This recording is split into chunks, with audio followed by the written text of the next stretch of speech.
This is a full guide on how to build the Forsaken Wonder Weapon and complete its Easter egg. I recommend starting off with a melee weapon in your loadout and Ring of Fighter. Start off the match by staying in the starting room until round 6 or 7, or if you get a double points, leave when that ends. Open up the map and turn on power and Pack-a-Punch. Once Pack-a-Punch is open, you can press this red button by the closed windows on the right side in the control tower. This will start a cutscene. Once the cutscene is over, head down to the bunker and an Abomination will be there. You can do two things with it. First, head over to the boardroom and get it to stampede into this corner. A part will drop and then you can pick it up. Then go to one of the smaller Aether crystals and get it to use its laser attack on the crystal. A part will come out of it and then pick it up. Next, head to the Main Street area and there should be an orange meteor thing behind the counter in the donut shop. If it isn't there, just wait a few rounds and then it should be there. You need to kill a bunch of mini-boss enemies in this area, so use Ring of Fire and good guns. Killing Tempests and Mimics should make the rock available to pick up. Next, get Deadwire on your gun and then go to the arcade and kill a zombie next to this Grand Prix machine. When Deadwire triggers, it should activate the arcade machine. You can use it for 2,000 points and it will put you in an RCXD mode.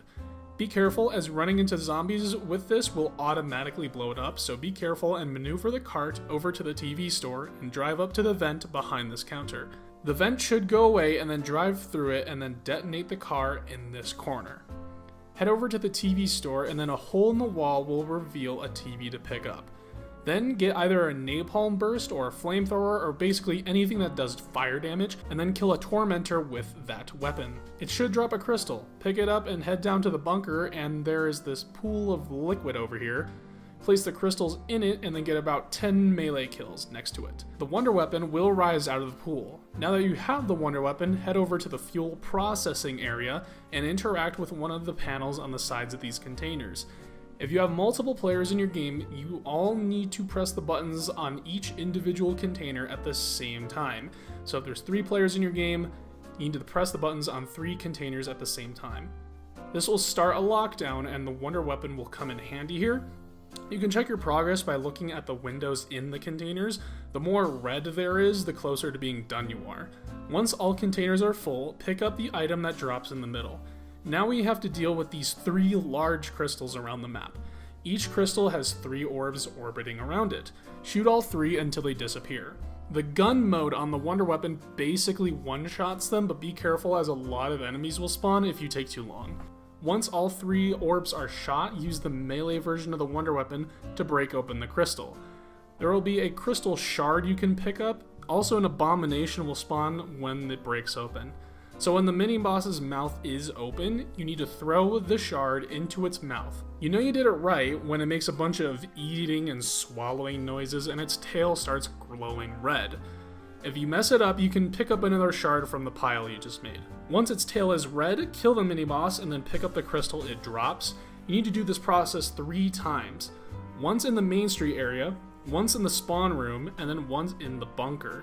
Once you have 3, you can go to this crafting bench in the Main Street area near Tombstone and build the device. Interacting with this device is the point of no return, so make sure you and everyone in your team are set up. Now this device will go down a path and it will have a protective bubble. If you move out of the bubble, you take damage. It will move a little bit and then stop. Every time it stops, you need to find a crystal outside of the bubble and destroy it. Then pick up the fragment and place it in the device. This will keep the device going, so keep doing this process until you reach the door and everything despawns. So a bunch of things like perk machines and whatnot will spawn in. If you need anything before the boss fight, here it is. Interact with the door and then the boss fight will start. It's actually pretty simple. There's a big building in the middle you can hide behind for basically every attack, except for the one with 3 red balls chasing you and also the freeze attack. But other than that, just hide behind the building, easy peasy. Basically how this boss fight works is that you need to go to the ring that Maxis creates and kill enemies within it. When the meter below the minimap is full, Maxis will charge a cannon. I recommend getting both cannons charged. So to take down the boss's shield, you need to shoot the crystals on its shoulders. Once both shoulders turn red, you need to shoot the boss with the cannons. Make sure you aim near where the parts are red. When the boss is half health, a mini cutscene will play. Repeat this process until the boss is dead.